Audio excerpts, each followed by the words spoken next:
रात के 2 बज रहे थे और विराट मेघालय और असम बॉर्डर के बीच पड़ने वाली किश्नोई नदी पार कर रहा था।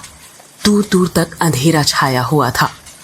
एक गहरे सन्नाटे ने किश्नोई नदी को घेर के रखा हुआ था और उसी नदी के ऊपर काले बादल मंडरा रहे थे, जिन्हें देखकर ऐसा लग रहा था कि किसी भी पल वो बरसने वाले हैं। नदी में घुटनों तक का पानी था, जो धीमी रफ्तार के साथ बहे जा रहा था। विराट के एक हाथ में मोबाइल का टॉर्च था तो दूसरे हाथ में साइकिल का हैंडल। विराट पैदल पैदल मोबाइल के टॉर्च की रोशनी के सहारे नदी पार कर ही रहा था कि तभी उसका मोबाइल फोन बजने लग जाता है। विराट ने फोन उठाते हुए कहा, हाँ वंदना, बोलो। मोबाइल के अंदर से एक औरत की आवाज सुनाई देती है। कहाँ तक पहुँचे आप जी? किश्नोई नदी तक पहुंच गया हूँ वंदना, बस ये किश्नोई नदी पार करी और फिर मैं सीधे तुम्हारे पास। वंदना की घबराते हुए आवाज सुनाई देती है। क्या कहा? किश्नोई नदी पार कर रहे हो आप?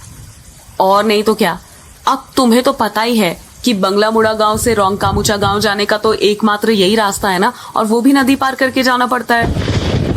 आपको इतनी रात में वापस नहीं आना चाहिए था, ग्रेवयार्ड कोठी में ही रुक जाना चाहिए था। आपको पता है ना, नदी के पास वो घूमती है। विराट हैरानी के साथ पूछता है, वो घूमती है मतलब? आपको सब पता है, पर फिर भी आप जानबूझकर ऐसा बोल रहे हैं ना। माँ जी ने बताया था ना कि नदी पार करते वक्त उसका नाम नहीं लेना चाहिए, वरना वो सच में आ जाती है। वंदना, तुम भी ना कहाँ माँ की बातों में आ गई। लगता है माँ ने तुम्हें भी यक्षिणी की कहानी। विराट अपनी बात पूरी करता उससे पहले ही वंदना घबराते हुए कहती है, चुप हो जाओ जी। हे काली माँ, मेरे पति की रक्षा करना और अनजाने में इनसे जो अनर्थ हुआ है उसके लिए माफ कर देना। अब ये कभी उसका नाम नहीं लेंगे। विराट हंसते हुए कहता है, क्या वंदना, तुम भी ना, ये यक्षिणी वक्षिणी ना कुछ नहीं होता, समझी? ये सब बस मनगढ़ंत बातें हैं जो गांव वालों ने बनाई हैं, और कुछ नहीं। आप नहीं मानते तो मत मानिए, पर मैं तो मानती हूँ ना। आप ना जल्दी से आ जाइए बस। हाँ वंदना, आ रहा हूँ, बस ये नदी तो पार कर लूं पहले। अच्छा, मैं रखती हूँ। अरे ऐसे कैसे? तुम्हें नहीं लगता तुम कुछ भूल रही हो? मैं भूल रही हूँ? क्या भूल रही हूँ? यक्षिणी के बारे में याद रख सकती हो, लेकिन ये याद नहीं रख सकती कि आज हमारी शादी की सालगिरह है। गलती हो गई जी, माफ कीजिएगा। आपकी फिक्र में तो मैं भूल ही गई थी। विराट मुंह बनाते हुए कहता है, अब भूल गई थी ना तो उसकी सजा तो मिलेगी तुम्हें। सजा के लिए तैयार रहना। वंदना प्यार से पूछती है, अच्छा, तो क्या सजा देंगे आप? तुम्हारी सजा ये है कि तुम्हें आज रात भर जागना पड़ेगा। वंदना शर्मा जाती है और शर्माते हुए कहती है, आप भी ना कैसी कैसी बातें करते हैं आप। अरे अपनी पत्नी से ऐसी बातें नहीं करूंगा तो किससे करूंगा? ठीक है, आ जाइए, मैं इंतजार कर रही हूँ आपका। जल्दी आना। वंदना फोन कट कर देती है और विराट वापस से नदी पार करने लग जाता है। अभी विराट ने 1-2 कदम आगे बढ़ाए ही थे कि तभी उसको पायल बजने की आवाज सुनाई देती है। विराट को लगता है कि उसके पीछे से कोई लड़की भागते हुए निकली हो। पायल की आवाज सुनकर विराट जहां पर था वहीं पर रुक जाता है और पीछे मुड़कर देखने लग जाता है। जब वो पीछे मुड़ता है तो सिवाय अंधेरे के उसे कुछ दिखाई नहीं देता। उसके पीछे कोई नहीं था। ये वंदना भी ना यक्षिणी का नाम लेकर ना मेरे मन में ना उसका वहम डाल दिया है, और वही वहम डरा रहा है अब मुझे। और वैसे भी मैं तो खुद यक्षिणी से मिलना चाहता हूँ। बड़े चर्चे सुने हैं उसके, सुना है बड़ी खूबसूरत है। इतना कहकर विराट वापस से आगे बढ़ने लग जाता है। विराट मुश्किल से अभी 1-2 कदम ही चला था कि तभी उसे नदी के किनारे पर एक काला साया दिखाई देने लग जाता है। उस काले साए को देखकर विराट के कदम अपने आप थम जाते हैं। साई को देखकर ऐसा लग रहा था कि जैसे वो विराट का ही इंतजार कर रहा था। काले साई के पास से पायल के बजने की आवाज और चमेली के फूल की खुशबू आ रही थी। विराट के हाथ पैर कपकपाने लग गए थे। विराट डरते हुए कहता है, कहीं वंदना की बातें सच तो नहीं थी? ये यक्षिणी तो नहीं? विराट उस साई को देखकर इतना डर गया था कि उसका पूरा चेहरा पसीने से लथपथ हो गया था। विराट के हाथ पैर ठंडे पड़ गए थे। उसका दिल जोरों से धड़कने लग गया था। उसे समझ नहीं आ रहा था कि वो क्या करे। विराट डरते हुए कहता है, कौन है वहां पर? कोई जवाब नहीं आता है। सन्नाटा अब भी छाया हुआ था। विराट अपने मोबाइल का टॉर्च उस काले साए पर मारने लग जाता है। जब उस टॉर्च की रोशनी उस काले साए पर पड़ती है तो विराट देखता है कि वो साया और किसी का नहीं बल्कि एक लड़की का था।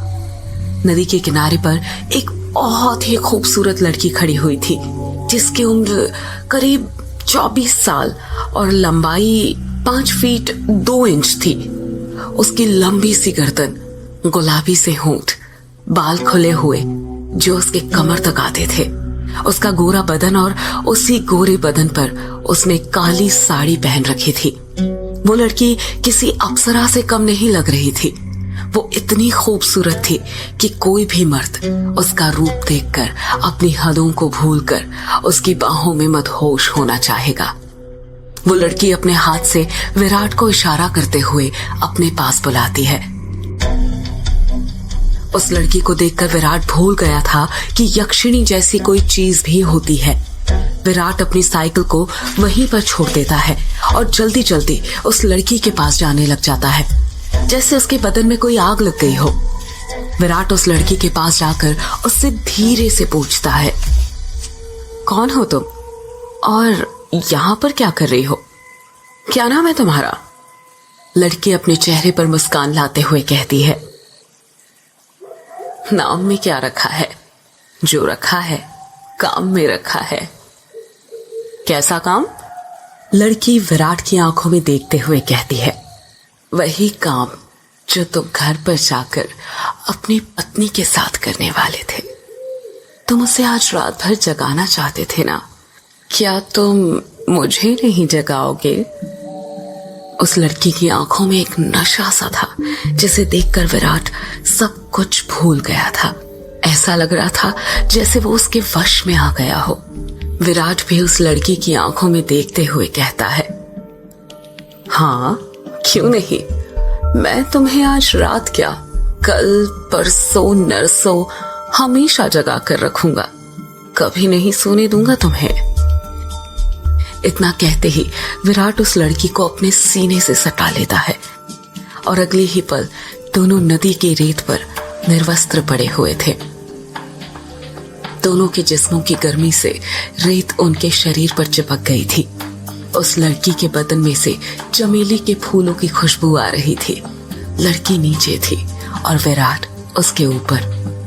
विराट के माथे की पसीने की बूंदें ये साफ जाहिर कर रही थी कि वो थक चुका था और उसके बदन की सारी ताकत खत्म होने वाली थी। पर उस लड़की का चेहरा देखकर ऐसा लग रहा था जैसे अभी तो कुछ हुआ ही नहीं था।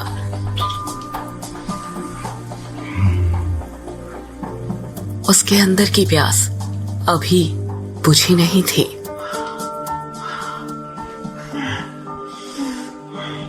विराट अपनी चरमोत्कर्ष अवस्था में पहुंचने वाला था और कुछ ही पल में वो उस लड़की के बदन पर ध्वस्त होने वाला था।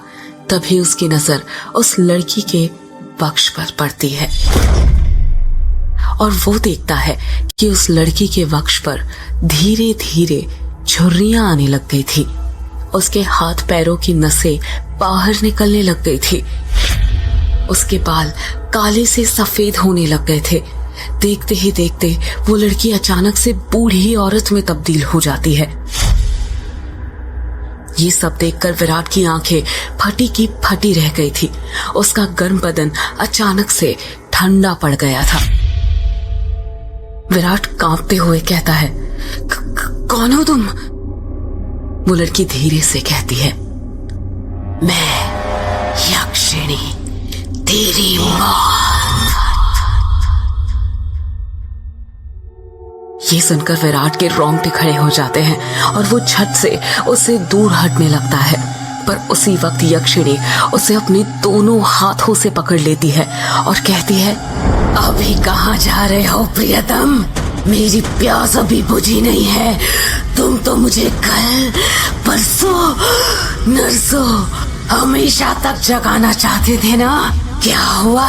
थक गए या डर गए मेरा असली रूप देखकर? विराट उसका खौफनाक चेहरा देखकर इतना डर गया था कि कुछ भी नहीं बोल पा रहा था। उसको यक्षिणी की आंखों में खुद की मौत नजर आ रही थी। यक्षिणी गुस्से में कहती है, वासना की प्यास में तू ये भूल गया कमीने कि तेरी पत्नी वंदना तेरा घर पर इंतजार कर रही है और तू यहाँ पर मेरे साथ। तुम मर्द कभी एक स्त्री से प्यार नहीं कर सकते। तुम्हारी हवस कभी खत्म नहीं होने वाली। इतना कहकर यक्षिणी अपना हाथ विराट के सीने पर रख देती है। यक्षिणी के लंबे लंबे काले नाखून थे जो चाकू की तरह पैने थे। विराट डरते हुए कहता है, नहीं नहीं, ऐसा मत करो, जाने दो मुझे। जाने ही तो दे रही हूँ। पहली भटोला, पहली भटोला, पहली भटोला। इतना कहकर यक्षिणी अपना हाथ विराट के सीने के अंदर घुसा देती है और उसी वक्त जोर से काले बादल गरजने लगते हैं और बारिश होने लग जाती है। विराट के शरीर का खून नाखूनों के सहारे यक्षिणी के शरीर में जाने लग जाता है। जैसे जैसे खून यक्षिणी के शरीर के अंदर जा रहा था, वो वापस से जवान होते जा रही थी। यक्षिणी वापस से अपने पुराने रूप में आ गई थी और विराट का शरीर सूखकर सफेद पड़ गया था। उसके अंदर खून की एक बूंद तक नहीं थी, पर उसकी धड़कनें अब भी चल रही थी। यक्षिणी अपना मुंह विराट के कान के पास ले जाती है और फुसफुसाते हुए कहती है, राम नो राम रो, राम नो राम नो, राम नो राम रो। इतना कहकर यक्षिणी अपना खून से सना हाथ विराट के सीने से बाहर निकालने लग जाती है। जैसे ही यक्षिणी अपना हाथ विराट के सीने से बाहर निकालती है, विराट अपना दम तोड़ देता है, क्योंकि यक्षिणी के हाथ में विराट का दिल था जो सिकुड़ चुका था।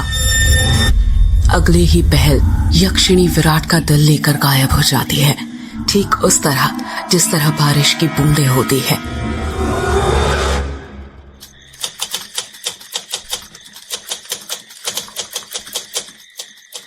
टाइपराइटर की बटन दबने की आवाज सुनाई दे रही थी।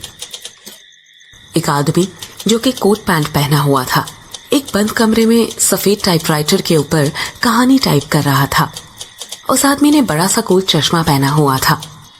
कमरे के अंदर चारों तरफ बुक शेल्फ रखी हुई थी, जिनमें करीब 1000 से भी ज्यादा किताबें जमी हुई थी।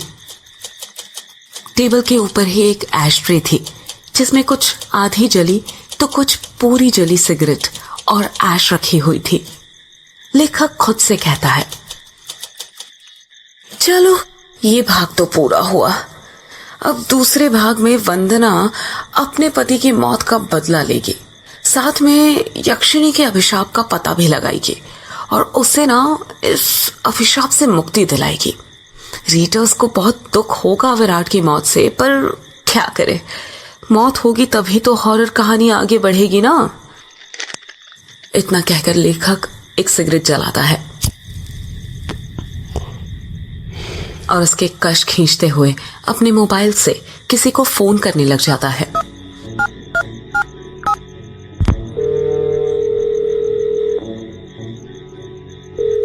फोन के अंदर से उबासी लेते हुए आवाज सुनाई देती है, हेलो, कौन? हेलो जगदीश, वो मैं बोल रहा था कि कहानी तैयार हो गई है। अच्छा सर, आप है? क्या कहा आपने? कहानी तैयार हो गई? ये तो बहुत अच्छी बात है सर, पर बुरा मत मानिएगा सर। ये बात आप मुझे सुबह भी तो बता सकते थे। इतनी रात में कॉल करने की क्या जरूरत थी? लेखक सिगरेट का कश खींचते हुए कहता है। क्या कहा? इतनी रात में? आखिर अभी वक्त ही क्या हुआ है? बस। लेखक ने इतना कहा ही था, तभी उसकी नजर उसके हाथ की पुरानी सी वॉच पर पड़ती है और वो देखता है कि रात के 3:05 हो रहे थे। लेखक अपनी गलती महसूस करते हुए कहता है, अरे 3 बज गए, इतनी रात हो गई। मुझे तो पता भी नहीं चला। मुझे तो लगा अभी 9-10 ही बज रहे होंगे। कोई बात नहीं सर, मैं समझ सकता हूँ। आप इतनी लगन के साथ इतनी कहानी लिखते हैं कि आपको वक्त का एहसास ही नहीं होता। हाँ, ये तो है। देखना, जब ये किताब आएगी ना तो लोगों के रोंगटे खड़े हो जाएंगे। रात भर जाग कर ये कहानी लिखी है मैंने। वो तो होनी ही है सर। आखिर आपकी कहानी में जान होती है, इतनी जान कि सोए हुए मुर्दों को भी जगा दे और उनको भी कहानी सुनने के लिए मजबूर कर दे। वैसे अभी जो कहानी आपने लिखी है उसका नाम क्या है? इस कहानी का नाम है यक्षिणी एक डायन। मोबाइल के अंदर से हैरानी के साथ आवाज सुनाई देती है। क्या कहा सर? यक्षिणी? हाँ, यक्षिणी। क्या हुआ? तुम इतना शॉक्ड क्यों लग रहे हो? सर, मैंने सुना है ये जो यक्षिणी है ये आपके गांव के पास जो किश्नोई नदी है वहां पर घूमा करती है और मर्दों के साथ वो सब, यानी वही सब करके उन्हें मार देती है। हाँ तो सर, आपको डर नहीं लगता जिस गांव में यक्षिणी घूमती है वहीं पर रहकर उसके बारे में कहानी लिखकर अगर यक्षिणी ने आपको कुछ कर दिया तो? जगदीश, यक्षिणी इतनी बुरी नहीं होती जितना गांव के लोग और तुम सब समझते हो। मतलब ये कि यक्षिणियां बहुत अच्छी होती है, इतनी अच्छी कि दूसरों की खुशी के लिए अपना सब कुछ कुर्बान करने के लिए तैयार हो जाए। पर कभी कभी जिंदगी में कुछ ऐसी घटना घटती है कि आपकी पूरी जिंदगी बदल जाती है। कैसी घटना सर? मैं कुछ समझा नहीं। पौराणिक मान्यताओं के अनुसार हमारे ब्रह्मांड में अनेक लोक हैं, जिसमें देवी देवताओं, सुरसुर, राक्षसों का वास होता है। इन सभी लोगों की दूरी पृथ्वी से अलग अलग है। कहा जाता है कि इन सभी लोकों में विष्णु लोक सबसे ऊपर है और सबसे निचला लोक यक्ष यक्षिणियों और अप्सराओं का है, जो पृथ्वी से सबसे नजदीक है। जो लोक पृथ्वी के सबसे नजदीक है, उस लोक के देवी देवताओं की पूजा करने से वो देवी देवता जल्दी प्रसन्न होते हैं। जगदीश बीच में ही बोल पड़ता है। ऐसा क्यों सर? उस लोक के देवी देवता जल्दी प्रसन्न क्यों होते हैं? क्योंकि लगातार ठीक दिशा और समय पर किसी मंत्र की साधना करने से उन देवी देवताओं तक तरंगे जल्दी पहुंचती है। यक्ष यक्षिणियों के लोक में से ही एक यक्षिणी द्वापर युग के अंत में पृथ्वी पर आई थी, जिसको एक अभिशाप मिला था। एक ऐसा अभिशाप जिसने उसकी जिंदगी बदल दी थी। कैसा अभिशाप सर? आप किस अभिशाप की बात कर रहे हैं? और उसे ये अभिशाप किसने दिया था? एक दूसरे लोक से पृथ्वी लोक पर आई यक्षिणी को एक अभिशाप मिला था। आखिर क्या था वो अभिशाप और किसने दिया था? जानने के लिए सुनते रहिए यक्षिणी एक डायन का अगला एपिसोड। जगदीश फिर लेखक से पूछता है, बताइए ना सर, क्या अभिशाप मिला था यक्षिणी को? लेखक जगदीश के सवाल का जवाब देते हुए कहता है, वो जानने के लिए तुम्हें मेरी किताब के दूसरे भाग के आने का इंतजार करना पड़ेगा, समझे? अच्छी मार्केटिंग स्ट्रैटेजी है सर किताब बेचने की। वो तो होगी जगदीश, किताब बेचता हूँ और उस किताब के साथ अपने दर्द भी, तो उन आंसुओं के पैसे तो वसूलूंगा ही ना। बस एक बात दिमाग में रखना कि कोई भी इंसान बुरा नहीं होता, उसे बुरा बनाया जाता है। मतलब यक्षिणी बुरी नहीं थी, उसे बुरा बनाया गया था, है ना सर? मैंने कहा ना, अब मैं किसी सवाल का जवाब नहीं दूंगा। जो जानना है किताब का दूसरा भाग पढ़ के जानना, समझे? बात करते करते लेखक की सिगरेट खत्म होने वाली थी और उसमें बस 1-2 कश ही बचे थे। जगदीश हिचकिचाते हुए फिर लेखक से पूछता है, सर एक बात पूछूं? तुम नहीं मानने वाले ना? ठीक है, पूछो। सर, आपकी बातों से ऐसा लगता है जैसे आप यक्षिणी को बहुत करीब से जानते हैं। क्या आपने कभी यक्षिणी को देखा है? सवाल सुनकर लेखक एकदम चुप हो जाता है। उसके चेहरे के एक्सप्रेशंस देखकर ऐसा लग रहा था जैसे वो किसी सोच में डूब गया हो और उसको कुछ ऐसा याद आ गया हो जो वो जगदीश को नहीं बताना चाहता था। जगदीश लेखक पर दबाव बनाते हुए पूछता है, क्या हुआ सर? आप चुप क्यों हो गए? बताइए ना, आपने कभी यक्षिणी को देखा है? क्या कभी आपका यक्षिणी से सामना हुआ है? लेखक सिगरेट का कश लेकर धीरे से कहता है, मेरा यक्षिणी से सामना नहीं, बल्कि मैंने तो खुद यक्षिणी के साथ। लेखक ने इतना ही कहा था कि तभी फोन कट हो जाता है।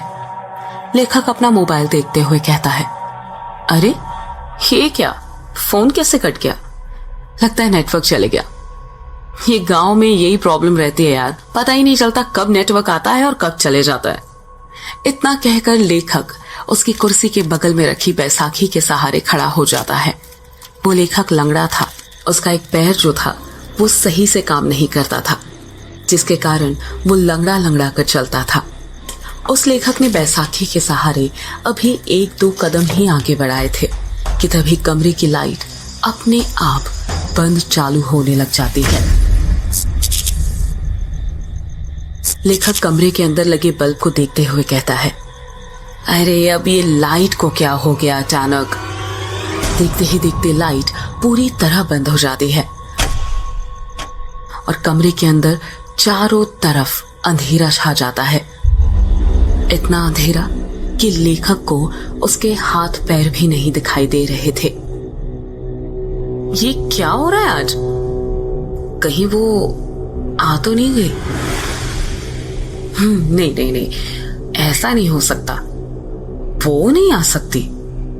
लेखक ने खुद से इतना ही कहा था कि तभी कमरे का दरवाजा जो बंद हुआ था वो अपने आप खुल जाता है। दरवाजे के बाहर से हल्की सी सफेद रोशनी आ रही थी। लेखक जल्दी जल्दी बैसाखी के सहारे दरवाजे के पास जाने लग जाता है। तभी कोई उसका पैर पकड़ लेता है और वो धड़ाम से नीचे गिर जाता है। मेरा पैर! लेखक धीरे धीरे अपने पैर की तरफ देखने लग जाता है, पर अंधेरा इतना ज्यादा था कि उसे कुछ दिखाई नहीं दे रहा था। लेखक जैसे ही अपना हाथ अपने पैर पर रखता है, उसको महसूस होता है कि उसका हाथ किसी दूसरे के हाथ के ऊपर रखा हुआ था। लेखक डर जाता है और छत से अपना हाथ अपने पैर से हटा लेता है। तभी उसे एहसास होता है कि अब किसी ने उसका पैर नहीं पकड़ा हुआ था। लेखक जितनी फुर्ती के साथ रेंगते रेंगते दरवाजे के पास जा सकता था, उतनी फुर्ती से जाने लग जाता है। लेखक दरवाजे के पास पहुंचा ही था कि तभी वो दरवाजा अपने आप बंद हो जाता है।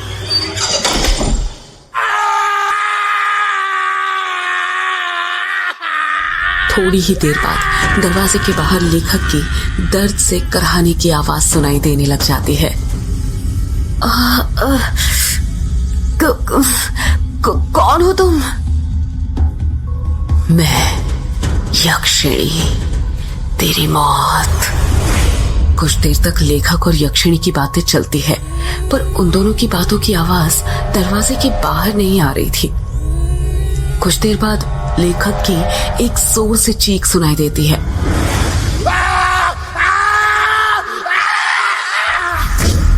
ये एक ऐसी चीख थी जो दिल को दहला कर रख दे।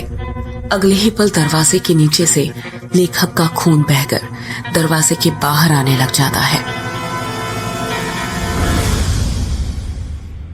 13 साल बाद ट्रेन जो कि तेज रफ्तार के साथ पटरी पर भागी जा रही थी, ठीक उस तरह जिस तरह हमारी जिंदगी भागती है। फर्क इतना है, ट्रेन स्टेशन आने पर रुकती है, पर हमारी जिंदगी कभी नहीं रुकती। जब तक हमारी सांसें न रुक जाए। युग, जिसकी उम्र 26 साल, गोरा रंग, चेक शर्ट, ब्लैक पैंट पहनकर विंडो सीट पर बैठा हुआ था और अपने कानों में हेडफोन डालकर पॉकेट एफएम पर भूतिया कहानी मेघ एक श्राप सुन रहा था। कहानी सुनते हुए ही युग विंडो के बाहर दिख रहे मेघालय के गारो पहाड़ की हसीन वादियों का मजा ले रहा था। वही गारो पहाड़ जिसका नामकरण तिब्बती तथा बर्मी जनजाति गारो पर हुआ था। गारो पहाड़ नीच चट्टान का बना हुआ था। पहाड़ों को चारों तरफ से सफेद बादलों ने घेर लिया था, जिन्हें देखकर ऐसा लग रहा था कि पहाड़ों ने बादलों की सफेद चादर ओढ़कर रखी हुई हो। उन्हीं बादलों को देखते हुए युग की आंख लग जाती है। अभी थोड़ी देर पहले युग की आंख लगी ही थी कि तभी उसे एक एहसास होता है कि कोई उसका हाथ छू रहा था। कोई बार बार युग का हाथ पकड़कर हिला रहा था। युग बौखलाहट के साथ उठ जाता है और जब अपनी आंखें खोलता है तो देखता है कि उसके चेहरे के जस्ट सामने एक बुढ़े का चेहरा था, जो बड़ी बड़ी आंखें करके उसे घूर रहा था। उस बूढ़े ने सफेद मटमैली सी धोती पहनी हुई थी। उसके हाथ पैर कपकपा रहे थे। युग सोचने लग जाता है कि पहले तो ये बूढ़ा मेरे सामने नहीं बैठा था, ये पूरी सीटें खाली थी, अचानक कहां से आ गया। अगले ही पल युग खुद ही के इस सवाल का जवाब ढूंढ लेता है और मन ही मन सोचता है, लगता है जब मेरी आंख लग गई थी तभी आकर बैठ गया था। युग गुस्सा करते हुए कहता है, ये क्या हरकत है बाबा? वो बूढ़ा खांसते हुए कहता है, माफ करना बेटुआ, पर क्या करूं, तुमसे कुछ काम था इसलिए तुम्हें उठाना पड़ा। युग हैरानी के साथ कहता है, क्या कहा? काम था? आपको मुझसे क्या काम था? वो बेटा, मुझे जानना था कि वक्त क्या हुआ है। ये बात सुनकर युग का दिमाग घूमने लग जाता है और वो गुस्से के साथ अपनी घड़ी में देखते हुए कहता है, 11 बजने वाले हैं। अच्छा, मतलब 1 घंटे बाद मेरा स्टेशन आ जाएगा। युग कुछ जवाब नहीं देता और उस बूढ़े को घूरने लग जाता है। वैसे बेटुआ, तुम कहाँ पर जा रहे हो? युग उस बूढ़े के सवाल का जवाब देते हुए कहता है, वो मेहंदी पथार जा रहा हूँ। मतलब तुम भी मेहंदी पथार जा रहे हो? युग उस बूढ़े के सामने उंगली करते हुए कहता है, मतलब आप भी? हाँ बेटुआ, चलो अब सफर आसान हो जाएगा। जब कोई बात करने वाला मिल जाता है ना, तो सफर जल्दी कट जाता है। तुम मेहंदी पथार में कहाँ पर जा रहे हो? मेहंदी पथार से 5 किलोमीटर दूर है बंगला मुड़ा गांव, वहीं पर जा रहा हूँ। बंगला मुड़ा में तुम्हारे रिश्तेदार रहते हैं क्या? नहीं, बंगला मुड़ा गांव में तो नहीं, पर रोंग कामुचा गांव में रहते हैं।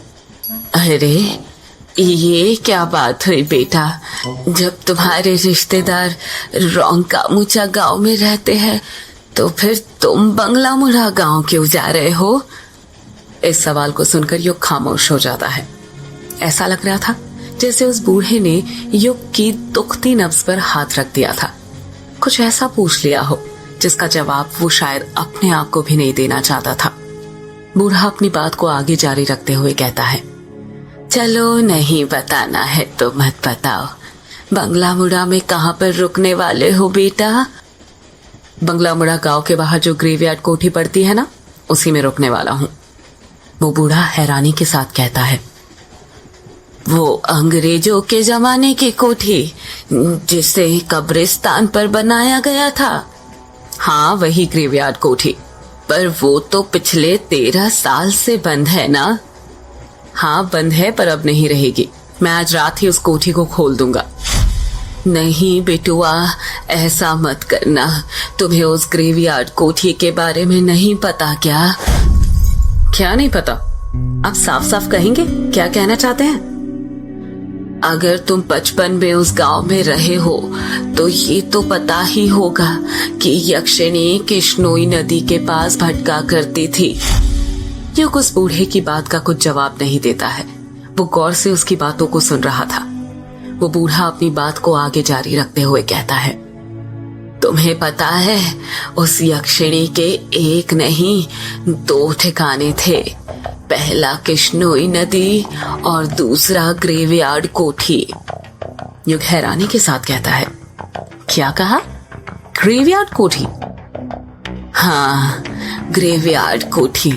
गांव के लोगों ने कई बार यक्षिणी को ग्रेवयार्ड कोठी के पास भी भटकते देखा था। यक्षिणी हर पूर्णिमा और अमावस्या की रात मर्दों के साथ संभोग करके उनके दिल का खून चूसकर उन्हें मार दिया करती थी। इसका मतलब पापा ने बचपन में जो कहानी मुझे सुनाई थी वो कोई कहानी नहीं बल्कि हकीकत थी। बेटुआ, किस कहानी की बात कर रहे हो तुम? बूढ़े की बात सुनकर युग अपने अतीत की यादों में खो जाता है। उसको याद आता है वो पल जो वो 10 साल का था और अपने पिता से बातें कर रहा था।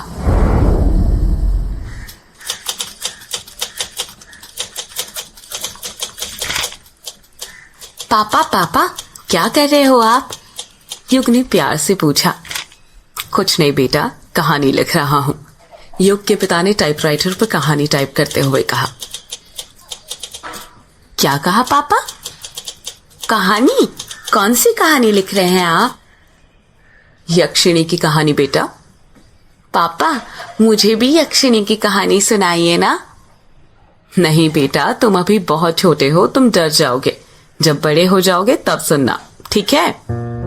युग उदास हो जाता है और मुंह बनाते हुए कहता है, प्लीज पापा सुनाइए ना, मैं नहीं डरूंगा, प्रॉमिस। और आप ही कहते हैं ना कि अब तो मैं बड़ा हो गया हूँ और बच्चे डरते नहीं हैं बल्कि डराते हैं। तो प्लीज पापा मुझे यक्षिणी की कहानी सुनाइए ना। युग जिद करने लग जाता है और युग की जिद के आगे उसके पापा हार मान जाते हैं और उसे यक्षिणी की कहानी सुनाने लग जाते हैं। कहते हैं ये जो अपनी किश्नोई नदी है ना, बहुत सालों से वहां पर यक्षिणी डायन रहा करती थी। युग हैरानी के साथ कहता है, ये बंगला मुड़ा और रोंकामुचा गांव के बीच में जो नदी पड़ती है वहीं पर पापा? हाँ बेटा, वहीं पर। ये जो यक्षिणी होती है ना, ये जंगलों में या पानी वाली जगहों के पास पाई जाती है। हर पूर्णिमा और अमावस्या के दिन आने जाने वाले मुसाफिरों को जो रात में नदी पार किया करते थे, उन्हें ये लुभाती थी और अपने रूप जाल में फंसाकर अपना शिकार बनाया करती थी। कहते हैं यक्षिणी को कमल और चमेली के फूल बहुत पसंद होते हैं। वो हमेशा उसे अपने पास रखा करती थी। जिन पुरुषों को यक्षिणी अपना शिकार बनाती थी, उन्हें वो सबसे पहले कुछ खाने को दिया करती थी। खाने का? पर क्यों पापा? वो इसलिए बेटा क्योंकि वो उस खाने में ऐसा मंत्र फूंकती थी कि जो भी पुरुष उसे खाता था वो उसके वश में हो जाता था।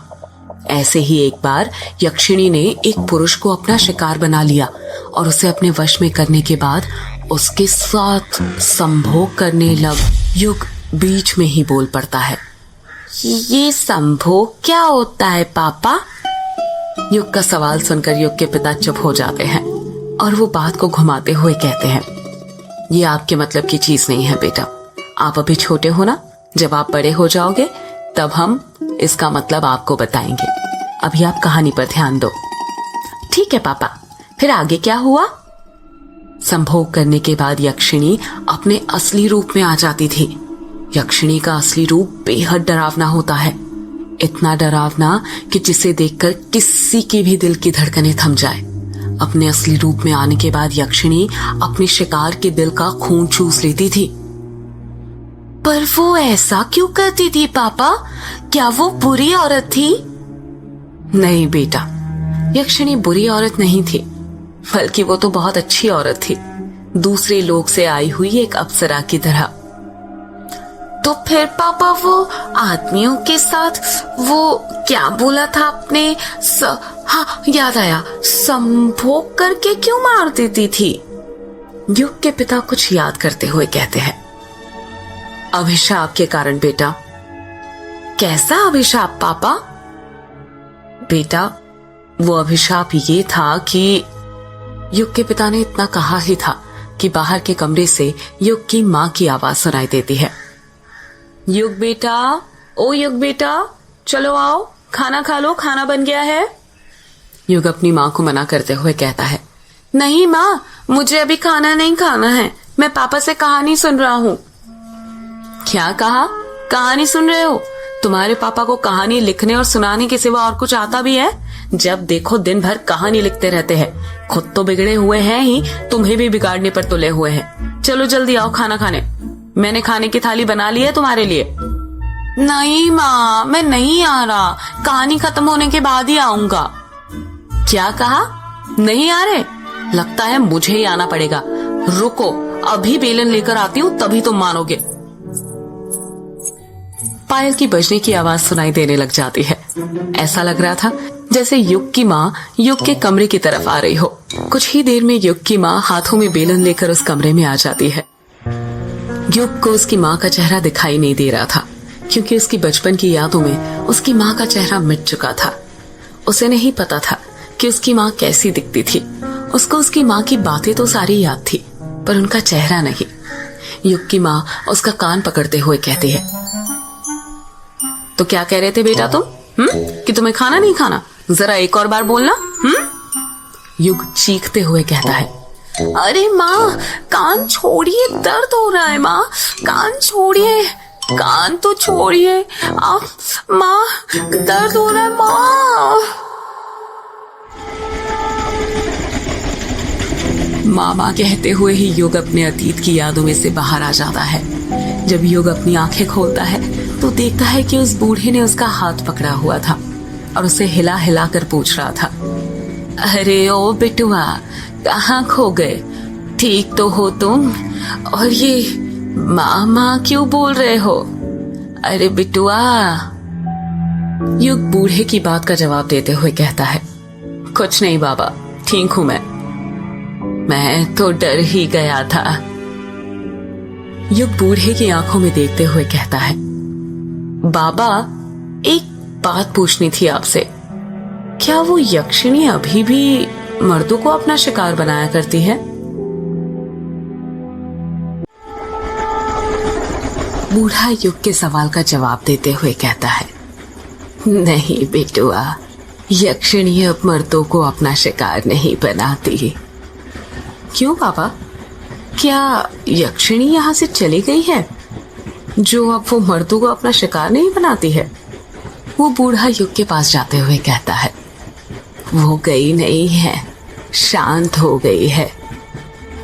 शांत हो गई है मतलब ये कि आज से 13 साल पहले उस ग्रेवयार्ड कोठी में एक लेखक बाबू रहते थे। उन लेखक बाबू को ही उस यक्षिणी ने अपना आखिरी शिकार बनाया था।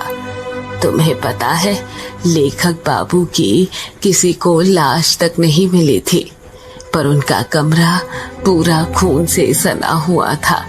हर जगह खून ही खून था, दीवारों पर, किताबों पर, टेबल पर, हर जगह। एक कोना ऐसा नहीं बचा था जहां पर खून ना हो। ये बात सुनकर युग डरा नहीं, बल्कि उदास हो गया। अचानक से उसकी आंखों में नमी आ गई थी। बूढ़ा इस बात को भांप लेता है और युग के कंधों पर हाथ रखते हुए पूछता है, क्या हुआ बेटा? लेखक बाबू के बारे में सुनकर तुम्हारा चेहरा उतर क्यों गया? युग अपने दिल पर पत्थर रखते हुए कहता है, क्योंकि आप जिस लेखक बाबू की बात कर रहे हैं वो और कोई नहीं बल्कि मेरे पिता थे। क्या इसका मतलब ये कि तुम वो लेखक बाबू के बेटे हो? हाँ, मैं उन्हीं का बेटा हूँ, युग। बूढ़ा अपनी बात को आगे जारी रखते हुए कहता है, गांव वालों का कहना था कि उस यक्षिणी ने ही लेखक बाबू को मारा था। उसी दिन से उस ग्रेवयार्ड कोठी को बंद कर दिया गया और कोठी के बंद होने के साथ ही अमावस्या और पूर्णिमा की रात मर्दों के शिकार होने भी बंद हो गए। कुछ गांव वालों का तो ये तक कहना है कि शायद लेखक के साथ संभोग करके उस यक्षिणी की हवस मिट गई। इसलिए वो शांत हो गई। युग कुछ सोचते हुए कहता है, पर जब हवस मिट गई थी तो उस यक्षिणी ने मेरे पिता को क्यों मारा? और आपने कहा था कि संभोग करने के बाद यक्षिणी अपने शिकार के शरीर में से खून चूस लेती है, तो फिर मेरे पिता का खून कमरे में हर जगह कैसे फैला था? यक्षिणी ने उनका खून क्यों नहीं पिया? पता नहीं उसने लेखक बाबू का खून क्यों नहीं पिया। यह राज तो उनकी मौत के साथ ही ग्रेवयार्ड कोठी में दफन हो गया था। यक्षिणी हर शिकार के साथ संभोग करने के बाद सीधे उसे मौत के घाट उतारती थी, इसलिए हवस खत्म होने के बाद भी उसने लेखक बाबू को भी मार दिया होगा। पर कुछ गांव वालों का कहना था कि लेखक बाबू कई सालों से खोजबीन पूछताछ करके यक्षिणी पर कोई किताब लिख रहे थे।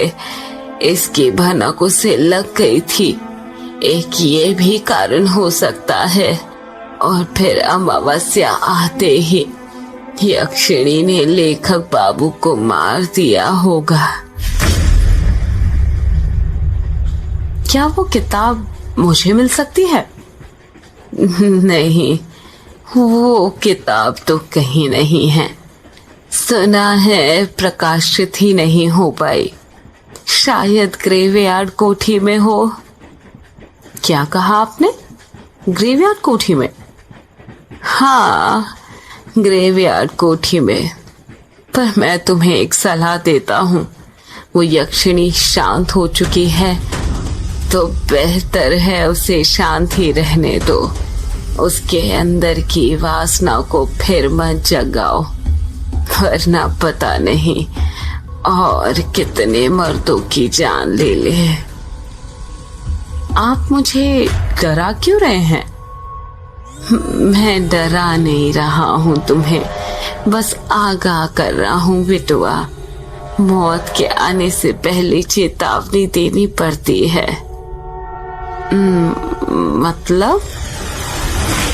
तुम शहर के लोग मतलबी बहुत होते हो बिटुआ। हर बात में मतलब ढूंढते हो। मतलब कुछ नहीं। वैसे आप बहुत कुछ जानते हो उस ग्रेवयार्ड कोठी के बारे में। आखिर कैसे? जानूंगा कैसे नहीं, मेरा पुराना रिश्ता जो है। युग उस बूढ़े को घूरते हुए पूछता है, क्या कहा? पुराना रिश्ता है? क्या रिश्ता है आपका ग्रेवयार्ड कोठी से?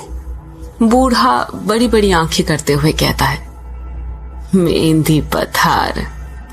युग अपना मुंह फाड़ते हुए कहता है, मेहंदी पथार मतलब ये बेटुआ कि मेहंदी पथार स्टेशन आ गया है।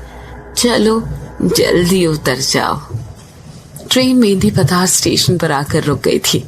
युग और वो बूढ़ा अपना अपना सामान लेकर ट्रेन से नीचे उतर जाते हैं। स्टेशन ज्यादा बड़ा नहीं था और पूरा सुनसान पड़ा हुआ था। स्टेशन पुराने जमाने का था। लाइट भी एक दो ही जल रही थी, जो बार बार बंद चालू हो रही थी। ट्रेन अभी स्टेशन से निकली ही थी कि तभी युग की नजर बूढ़े के हाथ में जो झोला था उस पर पड़ती है और वो दिखता है कि उसके अंदर कई सारे कमल के फूल रखे हुए थे। युग सोचने लग जाता है, ये बूढ़ा इतने सारे फूलों का क्या करने वाला है। जैसे ही बूढ़ा स्टेशन पर उतरा था, जल्दी जल्दी कदम बढ़ाने लग गया था, जैसे उसे कहीं जाने में देर हो रही हो। युग के मन में कमल के फूलों वाली बात खटकती जा रही थी। उससे रहा नहीं जाता और वो उस बूढ़े से पूछ ही लेता है, वैसे बाबा आप इतने सारे कमल के फूलों का क्या करने वाले हैं? बूढ़ा अपने चेहरे पर मुस्कान लाते हुए कहता है, तो तुम्हारी नजर चली ही गई इन पर, बड़ी तेज नजर है।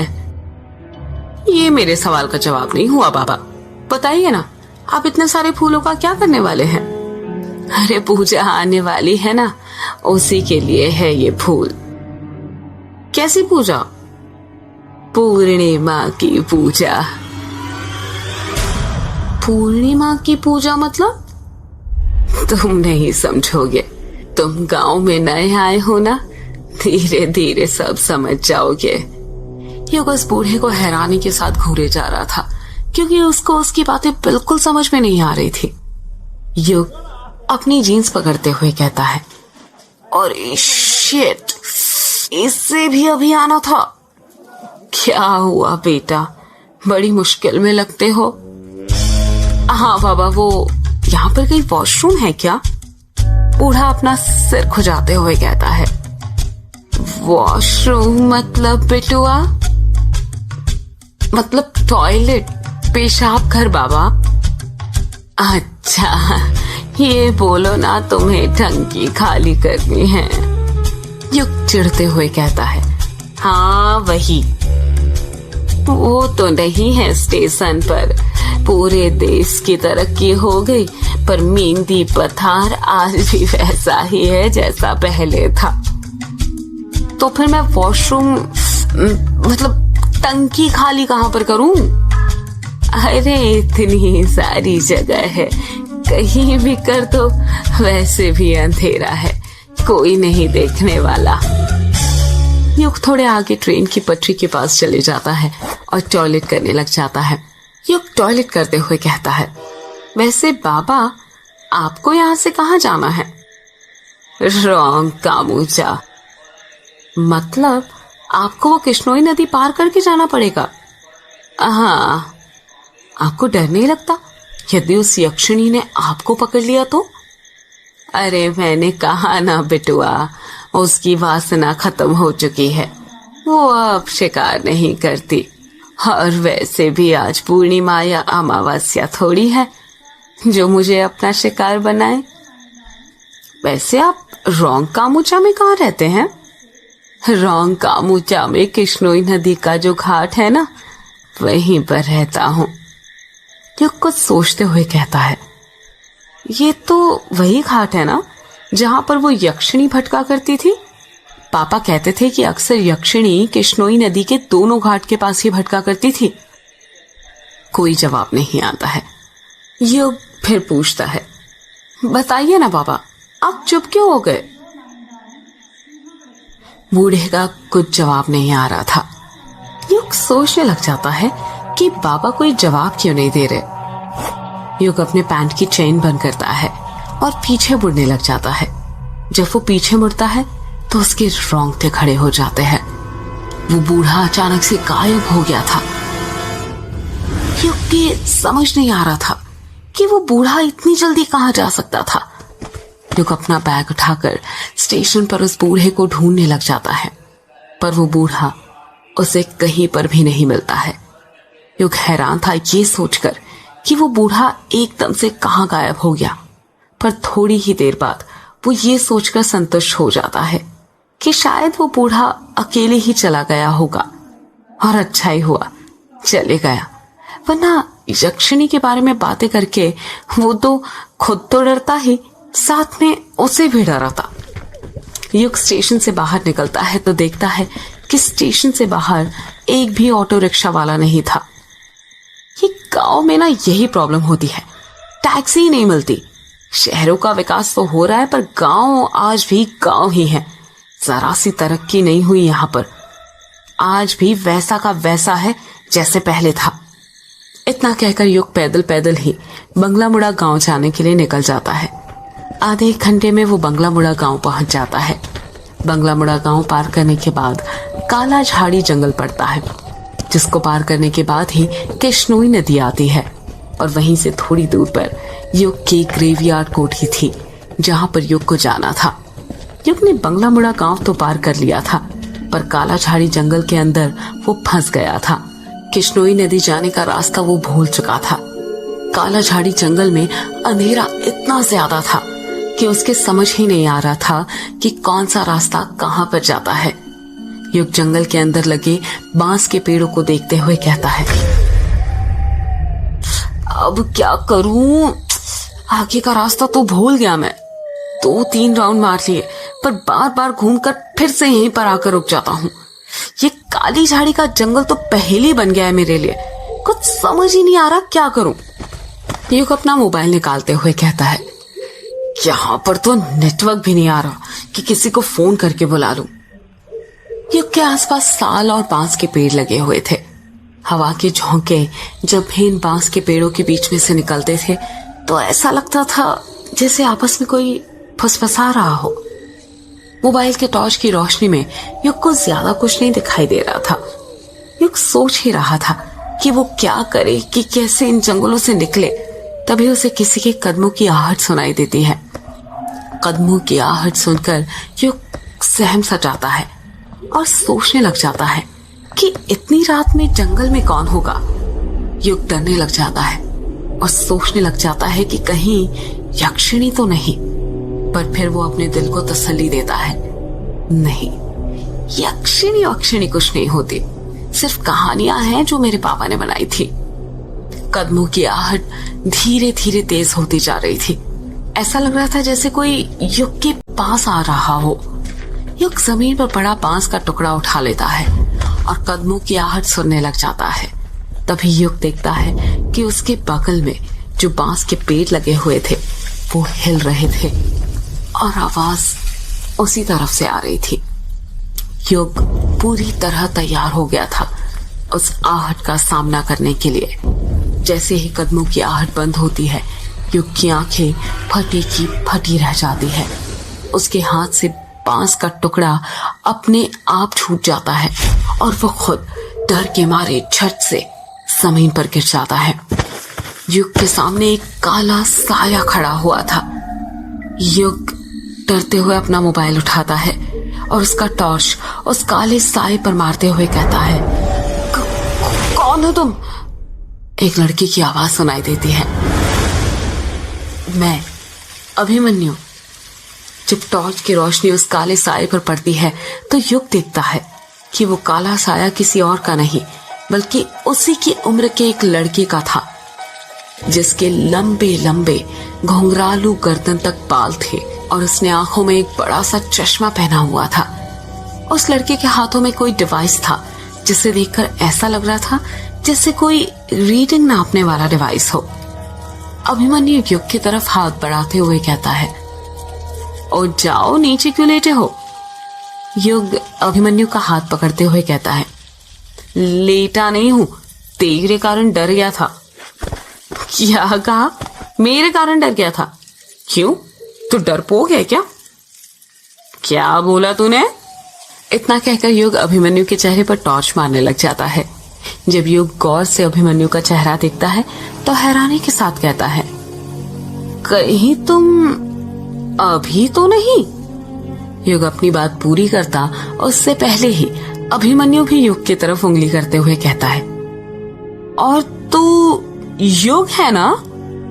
इतना कहकर ही दोनों एक दूसरे के गले मिल जाते हैं। अभिमन्यु युग के बचपन का दोस्त था।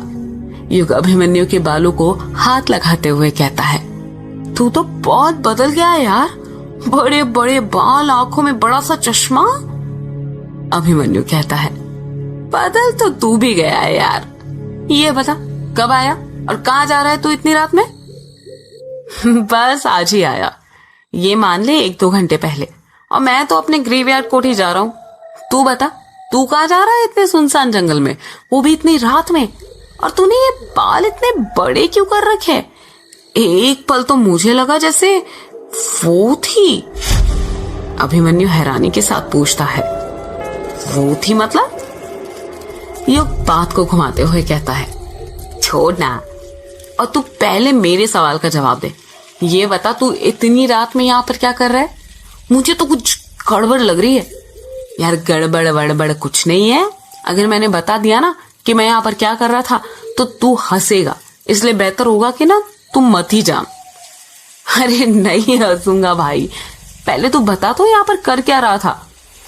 अभिमन्यु धीरे से कहता है, मैं ना यहाँ पर भूत पकड़ रहा था।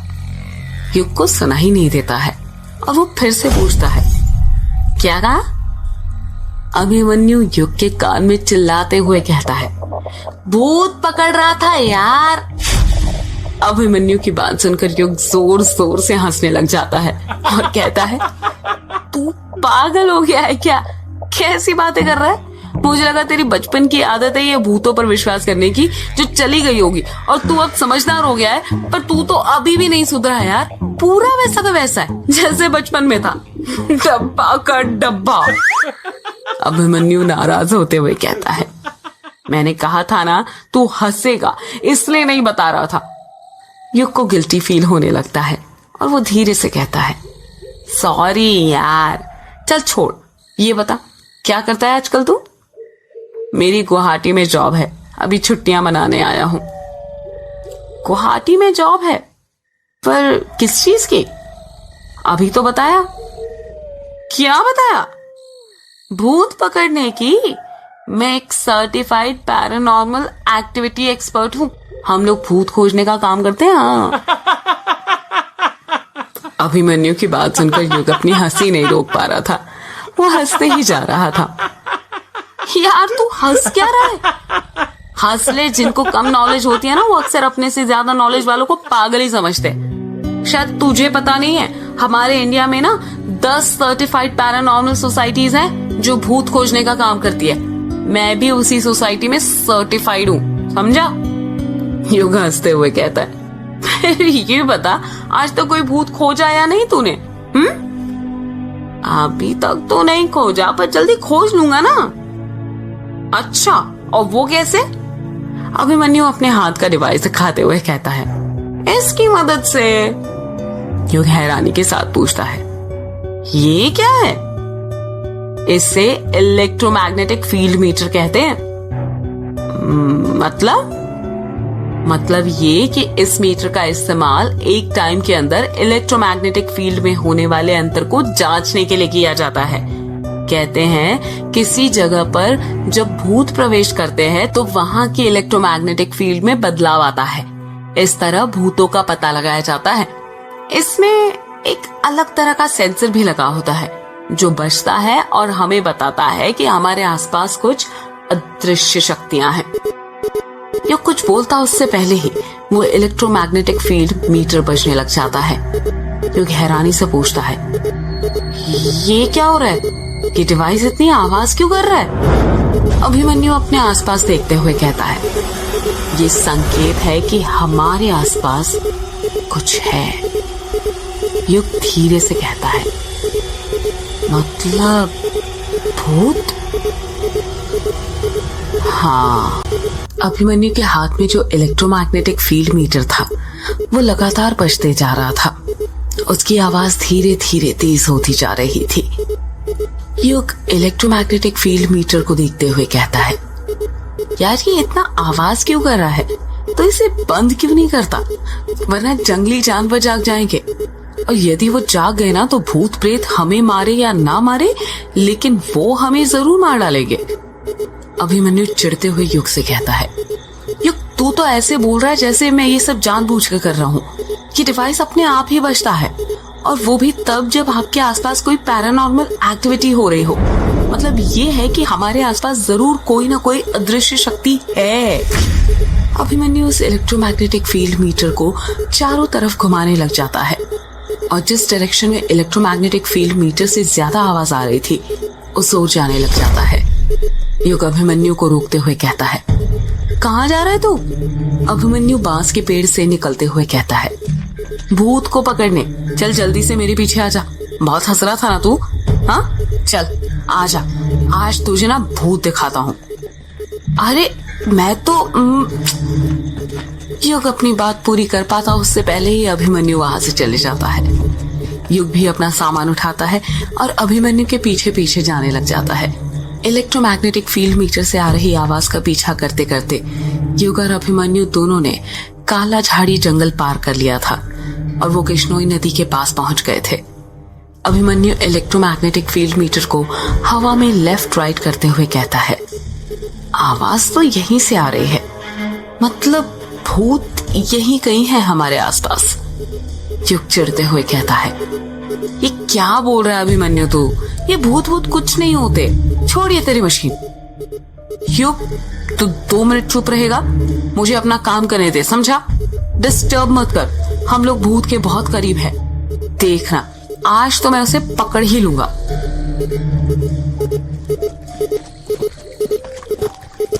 अभिमन्यु इलेक्ट्रोमैग्नेटिक फील्ड मीटर को लेकर किश्नोई नदी के शुरुआती किनारे तक पहुंच गया था। नदी शांत लहरों के साथ साथ बह रही थी, जिसमें घुटनों तक पानी था। चांद की चांदनी नदी के पानी पर छाई हुई थी। जैसे ही अभिमन्यु इलेक्ट्रोमैग्नेटिक फील्ड मीटर लेकर नदी में अपना पहला कदम रखता है, इलेक्ट्रोमैग्नेटिक फील्ड मीटर बजना अपने आप बंद हो जाता है।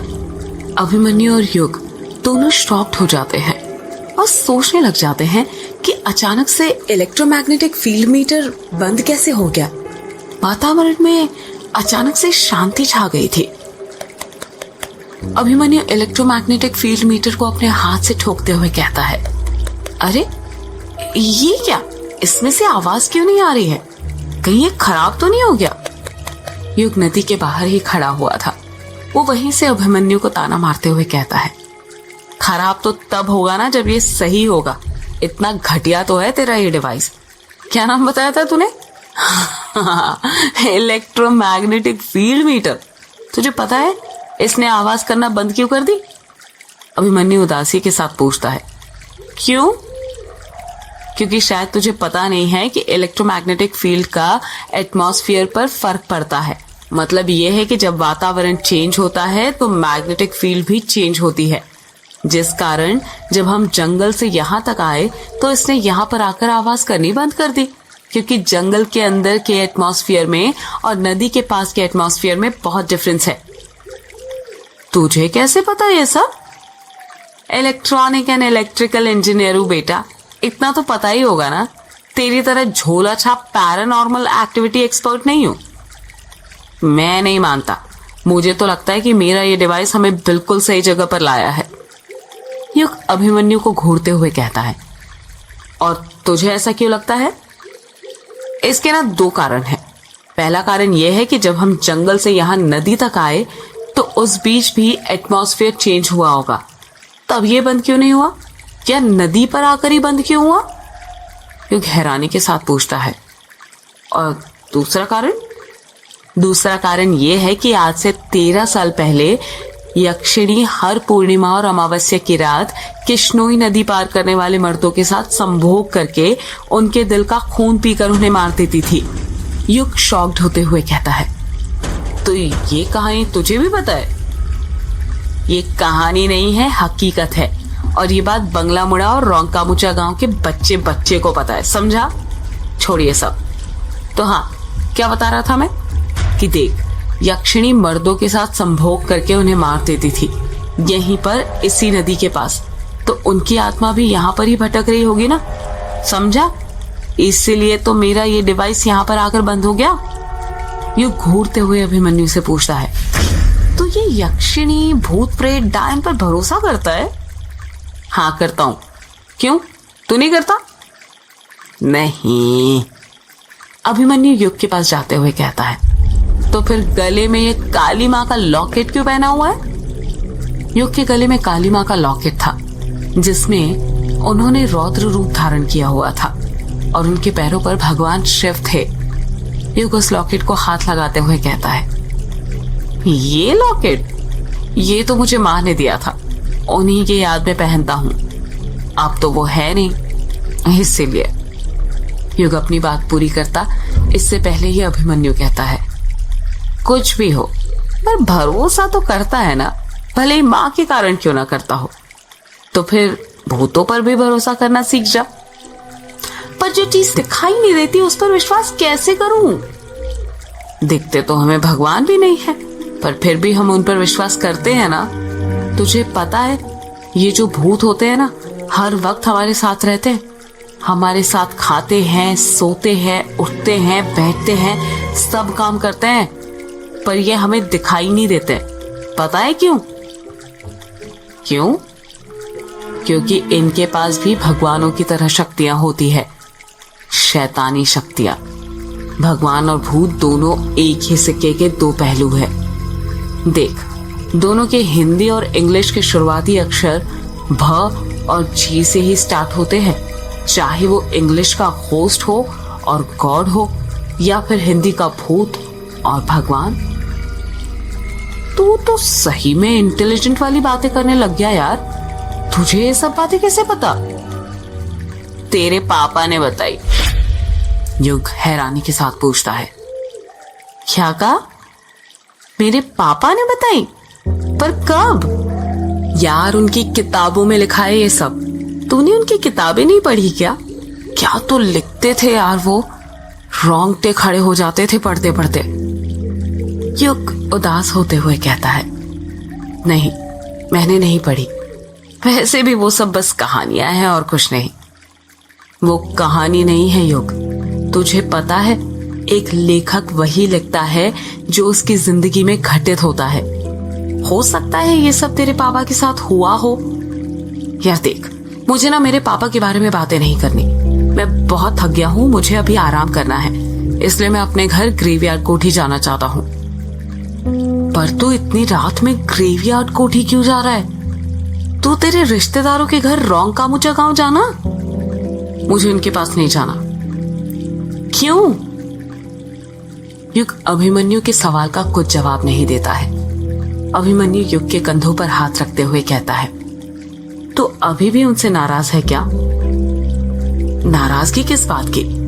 नाराज तो हम उनसे होते हैं ना जो हमारे अपने होते हैं, और वो मेरे अपने थोड़ी है। यार ऐसा मत बोल।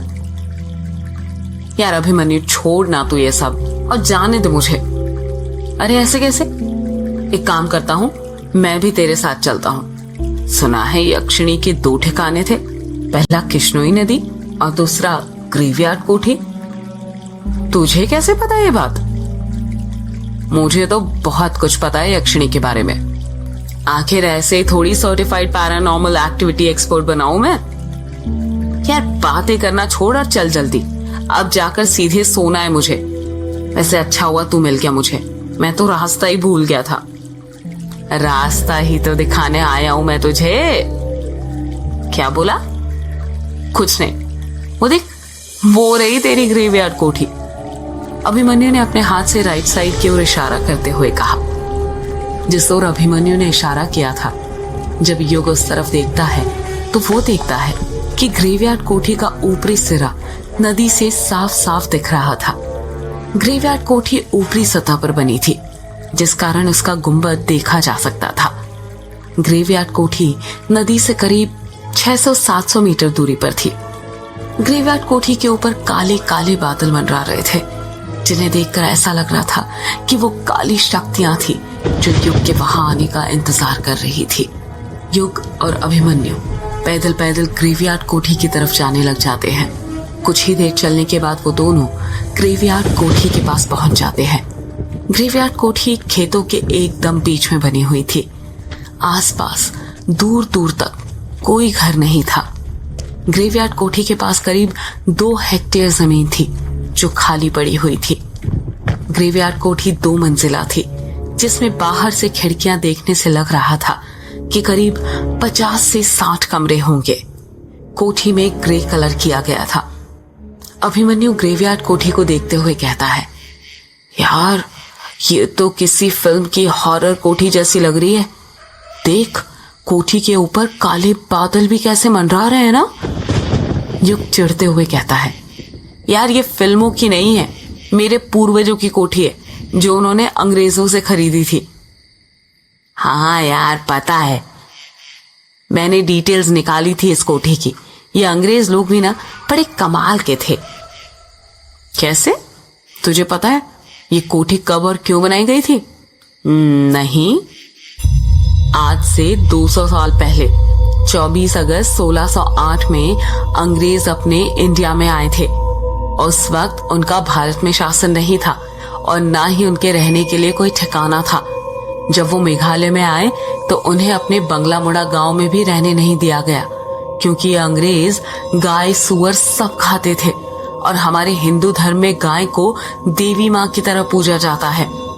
उस वक्त अंग्रेजों के एक जर्नल ने मोटी रकम देकर जमीन खरीदनी चाहिए, पर गांव वालों ने मना कर दिया। फिर क्या हुआ? होना क्या था, हम सबको पता है कि इंडिया में लालची लोग तो भरे हुए हैं। उस वक्त बंगला मुड़ा के राजा अंग्रेजों से मोटी रकम भी हथियाना चाहते थे और प्रजा को निराश भी नहीं करना चाहते थे। इसलिए उन्होंने बंगला मुड़ा गांव के बाहर जो कब्रिस्तान वाली जमीन थी वो उन्हें बेच दी। गांव वाले तो दिन में भी वहां पर जाने से डरते थे, पर ये अंग्रेज कहाँ किसी से डरने वाले थे। उन्हें भारत का खजाना जो लूटना था, उन्होंने कब्रिस्तान के ऊपर ही कोठी बना दी। गांव वाले शुरू शुरू में इसे लाशों वाली कोठी कहते थे, फिर अंग्रेजों ने ही इसे ग्रेवयार्ड कोठी नाम दे दिया। अच्छा, जब भी दूसरे गांव से अंग्रेज सैनिक आते थे तो उन्हें यहीं पर ठहराया जाता था, यहीं पर खातिरदारी की जाती थी। उनकी अय्याशियों का सारा सामान था यहाँ पर, और यहाँ पर रात रात भर मुजरा चलता था, तवाइफें नाचा करती थी। और तू कह रहा था ना कि ये यक्षिणी नहीं होती, तुझे पता है यहाँ के अंग्रेज अफसरों ने अपनी डायरी में यक्षिणी का जिक्र किया है। यक्षिणी का नाम सुनकर युग चिढ़ जाता है और चिढ़ते हुए कहता है, तेरी ये कहानी खत्म हो गई हो तो क्या अब हम कोठी के अंदर चलें, या रात भर यहीं पर बैठकर कहानी सुनाने वाला है? हाँ चलना, मैंने कहा रोका है तुझे, तुझे ही कहानी सुनने में मजा आ रहा था इसलिए मैं सुना रहा था। ग्रेवयार्ड कोठी का दरवाजा करीब 10 फुट ऊंचा था। जब युग और अभिमन्यु दरवाजे के पास पहुंचते हैं तो अभिमन्यु देखता है कि दरवाजे पर एक बड़ा सा ताला लगा हुआ था, जिस पर जंग लग गया था। अभिमन्यु ताले को हाथ लगाते हुए कहता है, अरे इस पर तो ताला लगा हुआ है, तेरे पास ताले की चाबी भी है क्या?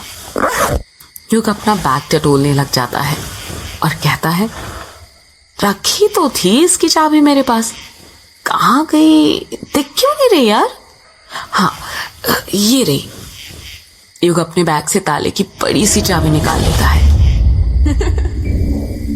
खोल जल्दी दरवाजा, एक औरत की आवाज सुनाई देती है। युग हैरानी के साथ कहता है, यार तूने आवाज सुनी? अभिमन्यु पूछता है, कैसी आवाज? औरत की आवाज। यार वो कह रही थी कि खोल जल्दी दरवाजा। क्या कहा?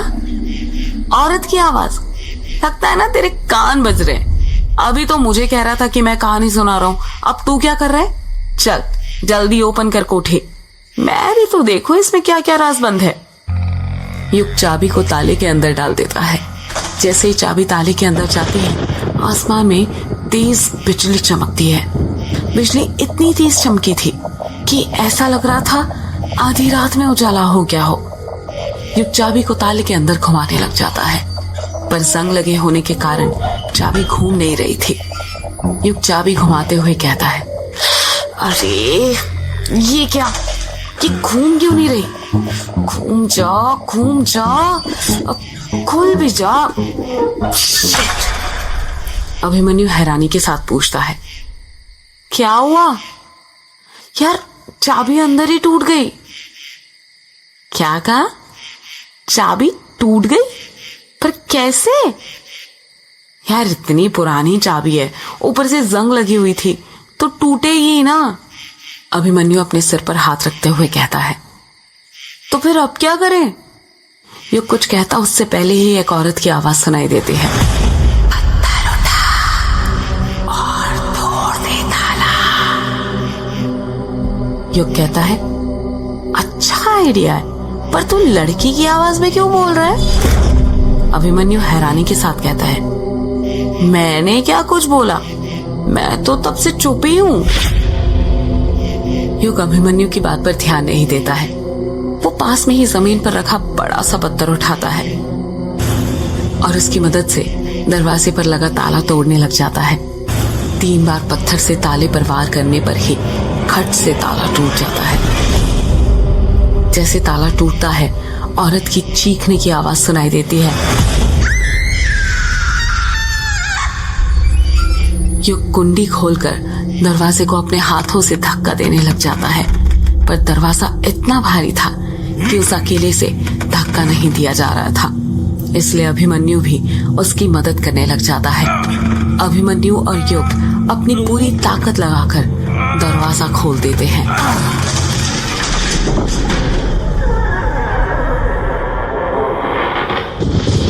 जैसे ही दरवाजा खुलता है, धड़धड़ाते हुए जोरों से बारिश होने लग जाती है। दरवाजा खुलते ही एक औरत की फिर चीखने की आवाज सुनाई देती है। युग डरते हुए कहता है, कौन है? कोठी के अंदर से औरत की आवाज सुनाई देती है, मैं यक्षिणी, तेरी मौत।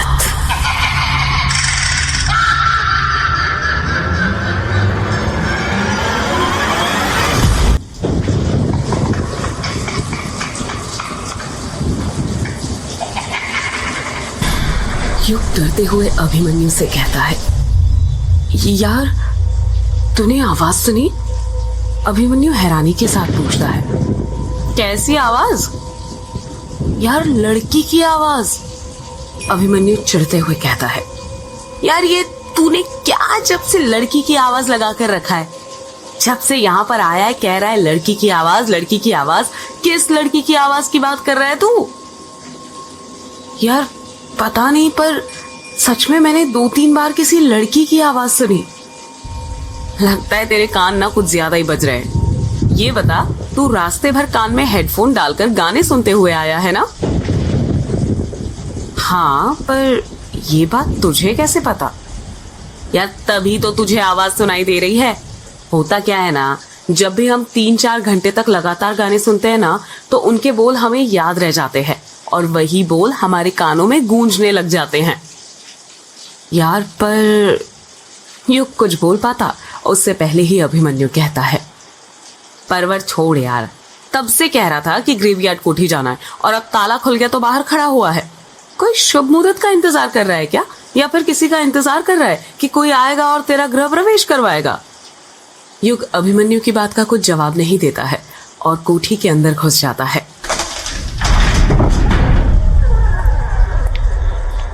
कोठी के अंदर लाइट नहीं थी, हर तरफ अंधेरा ही अंधेरा था। इतना अंधेरा कि कुछ दिखाई नहीं दे रहा था। अभिमन्यु कोठी के अंदर घुसते हुए कहता है, यार यहाँ पर तो बहुत अंधेरा है। ऐसा लग रहा है जैसे किसी अंधेर नगरी में आ गए हो। युग अपने मोबाइल का टॉर्च ऑन कर लेता है। अपना बचपन कोठी में ही गुजारने के कारण युग को पता था कि लाइट का स्विच कहाँ पर है। कुछ ही देर में युग को लाइट का स्विच मिल जाता है और वो जैसे ही स्विच दबाता है, कोठी के अंदर चारों तरफ उजाला हो जाता है। कोठी रोशनी से जगमगा उठती है। अभिमन्यु हैलोजन के बल्ब को देखते हुए कहता है, यार तुमने एक चीज नोटिस की? युग हैरानी के साथ पूछता है, कौन सी चीज? यही यार कि ये कोठी 13 सालों से बंद थी, पर तू खुद देख, लाइट का कनेक्शन अभी तक काम कर रहा है।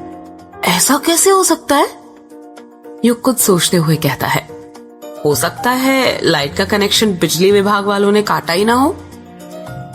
अभिमन्यु फटाक से पूछता है, और वो क्यों?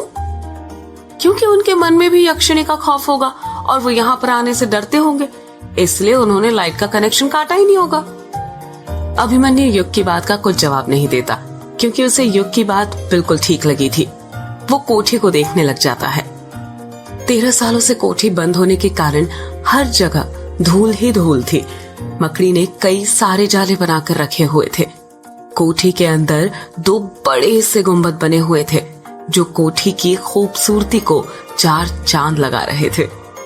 कोठी की सीढ़ियां संगमरमर से बनी हुई थी। हॉल में बर्माटिक और बेजिलियम के बड़े बड़े झूमर थे। कोठी का फर्नीचर मोहगनी की लकड़ी का था। दीवारों पर कई कलाकृतियां बनी हुई थी, जिसकी सजावट के लिए तलवारें, रस्सी, कुल्हाड़ी, अलग अलग चीजें टंगी हुई थी, जो काफी पुराने जमाने की थी। उन पुरानी चीजों को देखकर ऐसा लगता था कि हर एक चीज के पीछे कोई ना कोई कहानी छुपी हुई थी। अभिमन्यु कोठी के चारों तरफ अपनी नजरें घुमाते हुए कहता है, यार ये ग्रेवयार्ड कोठी अंदर से तो बहुत आलीशान है। इतनी पुरानी इमारत है, पर देख, ऐसा लगता है कि जैसे अभी 1-2 साल पहले ही बनाई गई हो।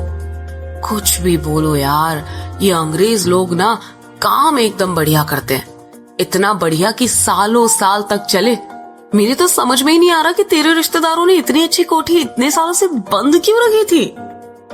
युग अभिमन्यु के सवाल का कुछ जवाब नहीं देता है और वो गौर से कोठी का कोना कोना देख रहा था। उसे देखकर ऐसा लग रहा था कि कोठी को देखकर उसके बचपन की यादें ताजा हो गई हो।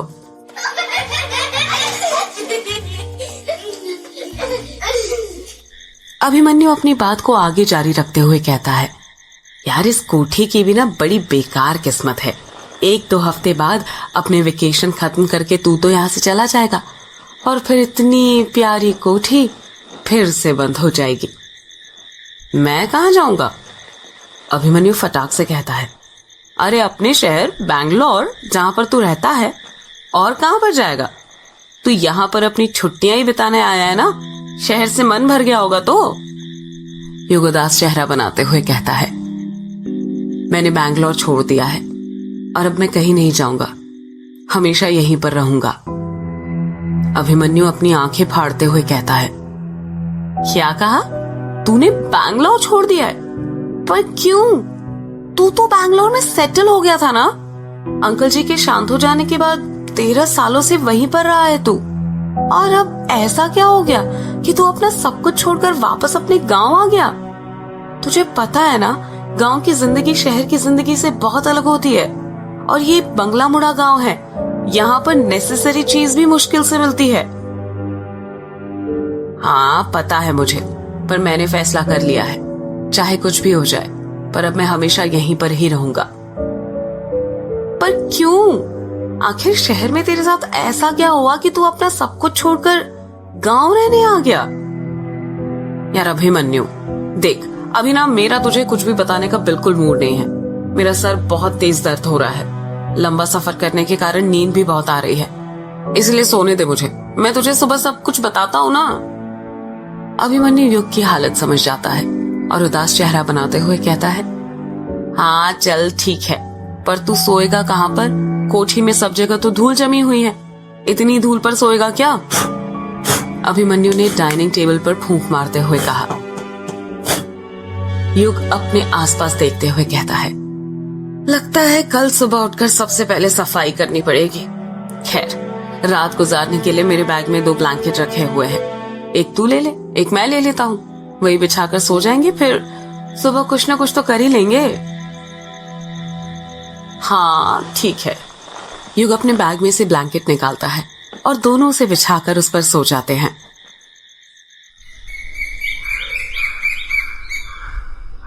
सुबह हो गई थी और सुबह के 7 बज रहे थे। अभिमन्यु अभी तक गहरी नींद में सो रहा था, तभी मुर्गे के बाग देने की आवाज सुनाई देती है और अभिमन्यु की नींद खुल जाती है।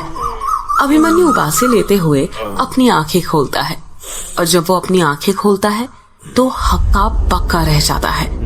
वो देखता है कि उसके बगल में युग नहीं सो रहा था। अभिमन्यु हैरान हो जाता है और सोचने लगता है, ये युग कहाँ चले गया सुबह उठते से ही?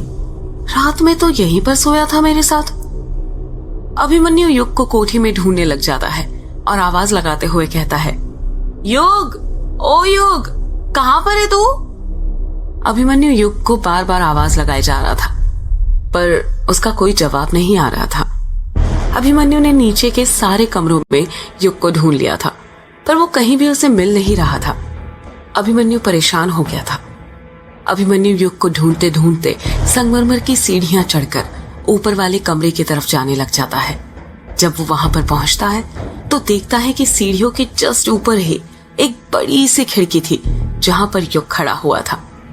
अभिमन्यु युग से कहता है, युग तो यहाँ पर क्या कर रहा है? अब मैं कब से तुझे आवाज लगा रहा हूँ, तो कुछ जवाब क्यों नहीं दे रहा? युग अभी भी अभिमन्यु के सवाल का कुछ जवाब नहीं दे रहा था। वो बड़ी ही गंभीरता के साथ खिड़की से बाहर झांक रहा था। उसको देखकर ऐसा लग रहा था जैसे वो किसी सोच में खोया हुआ हो। अभिमन्यु युग को हिलाते हुए कहता है, युग, ओ युग, तू ठीक है? कहाँ पर खो गया? अभिमन्यु के हिलाने पर युग अपने ख्यालों की दुनिया से बाहर आ जाता है और कहता है, अरे अभिमन्यु, तो उठ गया? हाँ मैं तो उठ गया, पर तू यहाँ पर क्या कर रहा है और कुछ जवाब क्यों नहीं दे रहा? युग खिड़की से बाहर की तरफ इशारा करते हुए कहता है, वो देख। जब अभिमन्यु खिड़की से बाहर देखता है तो बाहर का मनमोहक नजारा देखकर खुश हो जाता है। कोठी की खिड़की से किश्नोई नदी साफ नजर आ रही थी जो शांति के साथ बह रही थी। साथ में काला झाड़ी का जंगल भी नजर आ रहा था जो दूर तक फैला हुआ था। नदी काफी चौड़ी थी जिस कारण वो पूरी नजर नहीं आ रही थी। जो खिड़की से बाहर देखते हुए कहता है, तुझे पता है अभिमन्यु, बचपन में पापा अक्सर इसी खिड़की के पास कुर्सी लगाकर बैठा करते थे और घंटों बाहर झांकते रहते थे। माँ के कहने पर भी पापा नहीं उठते थे और जब माँ पापा से पूछती थी कि बाहर क्या देख रहे हो तो पापा मजाक से कहते, तुम्हारी सौतन का इंतजार कर रहा हूँ कि कब वो नदी के पास आए और कब मुझे इशारा करके बुलाए और फिर कब मैं उसके पास चला जाऊं। इसी बात पर पापा मम्मी की प्यार भरी नोकझोंक होते रहती थी। ये बात कहते कहते युग की आंखों में आंसू आ जाते हैं। युग अपनी बात को आगे जारी रखते हुए कहता है, अभिमन्यु, तुझे पता है जब खुशी के पल यादों में तब्दील हो जाते हैं और हमें पता चलता है कि वो खुशी के पल कभी लौटकर वापस नहीं आने वाले, तो वही खुशी के पल हमें सबसे ज्यादा दर्द पहुंचाते हैं। अभिमन्यु युग के कंधे पर हाथ रखते हुए कहता है, यार योग, संभाल अपने आप को। मैं समझ सकता हूँ तेरा दर्द, पर बीती बातों को याद करके उस पर आंसू बहाने का कोई मतलब नहीं। भूल जा पुरानी यादों को और एक नई उम्मीद के साथ जिंदगी में आगे बढ़, समझा? आगे ही तो बढ़ रहा हूँ पिछले 13 सालों से, वो भी अकेले। यार तू ये क्यों सोचता है कि तू अकेला है? मैं हूं ना तेरे साथ, और दोस्त लोग भी तो परिवार के सदस्य की तरह होते हैं ना।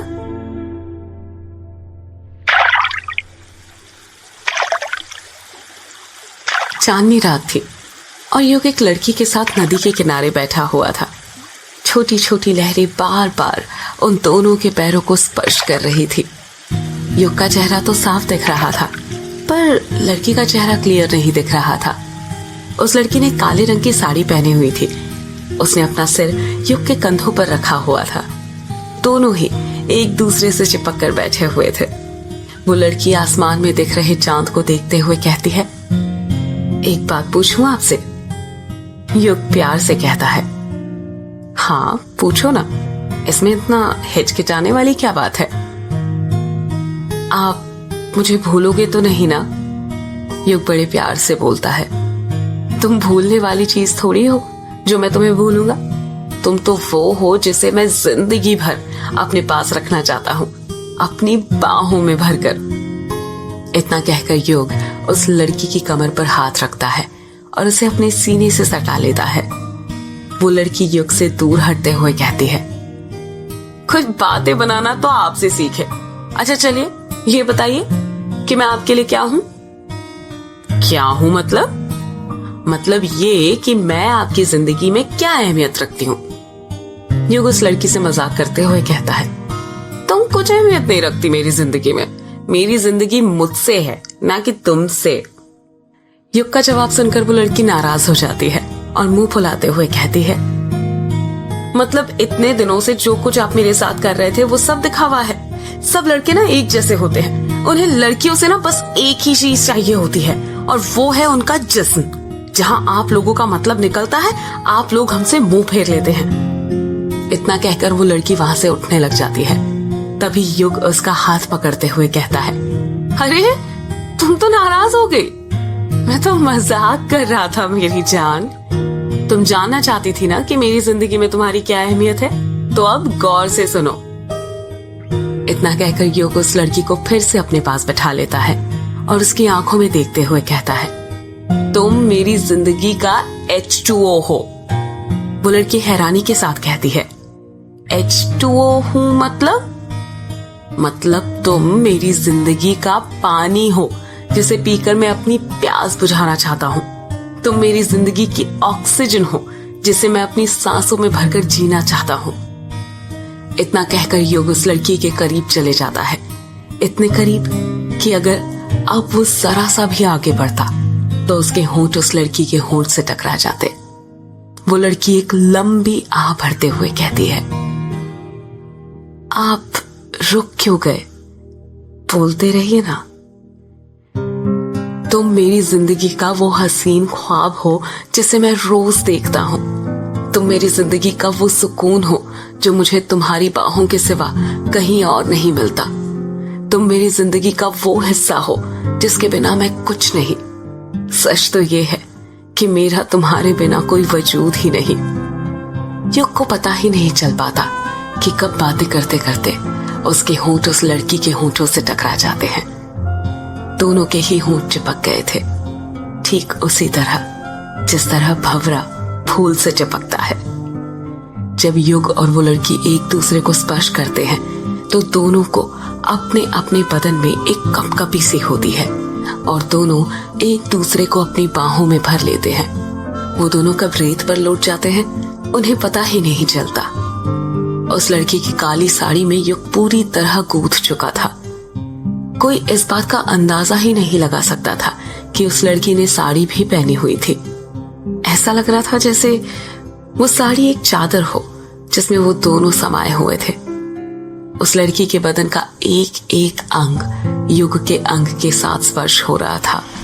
दोनों एक दूसरे में समाहित हो गए थे। उन दोनों के रोम रोम में आग लगने लग गई थी।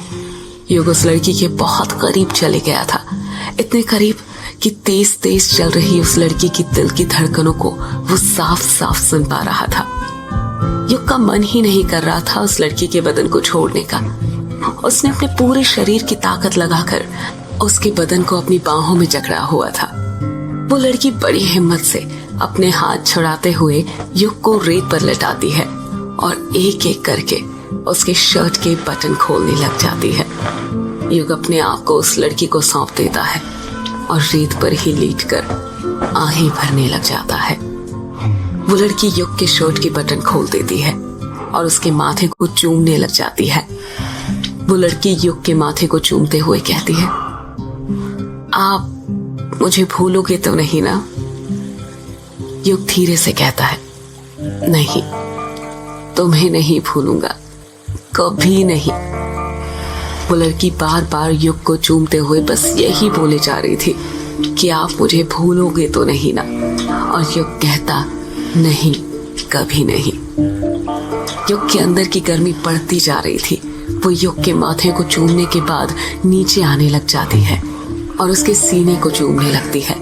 युग के अंदर की उत्तेजना बढ़ते जा रही थी। उसका पूरा बदन पसीने से भीग चुका था। उसके माथे और बदन पर पसीने की बड़ी बड़ी बूंदें थी। उसे अपने पूरे शरीर में गर्मी का एहसास होने लग जाता है। उसे ऐसा लग रहा था जैसे वो किसी आग में तप रहा हो। देखते ही देखते गर्मी इतनी बढ़ जाती है कि उसकी नींद टूट जाती है और वो अपने सपने में से बाहर आ जाता है। युग झटके के साथ उठते हुए कहता है, ओह माय गॉड, फिर वही सपना। इतना कहकर युग अपने माथे का पसीना पोंछने लग जाता है। उसका पूरा बदन पसीने से लथपथ हो गया था। युग खुद से कहता है, हे भगवान, ये क्या है? क्यों बार बार आप मुझे एक ही सपना दिखाते हो? और आखिर वो लड़की कौन है जिसके साथ मैं ये सब करता रहता हूँ? इतने करीब तो मैं आज तक अपनी जिंदगी में किसी लड़की के नहीं गया। कौन है वो लड़की?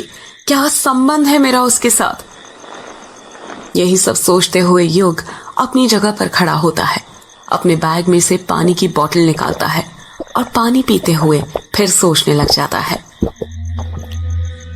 ये सपना मेरा पीछा क्यों नहीं छोड़ता? बैंगलोर में भी यही सपना दिखता था और अब यहाँ पर भी। सपने में जो नदी थी वो तो किश्नोई नदी थी, पर वो लड़की कौन थी और उसका चेहरा मुझे क्यों नहीं दिखता कभी? युग वापस लेट जाता है और कोठी की छत को देखते हुए सोचने लगता है, नदी तो मिल गई, हो सकता है वो लड़की भी मिल जाए। बस एक बार वो लड़की मिल जाए, फिर ये सारे सपनों के राज खुल जाएंगे। कुछ ना कुछ तो कनेक्शन जरूर है मेरा उस लड़की के साथ। ऐसे ही सपने नहीं आते, वो भी सेक्स वाले। यही सोचते हुए युग की कब नींद लग जाती है उसे पता ही नहीं चलता है।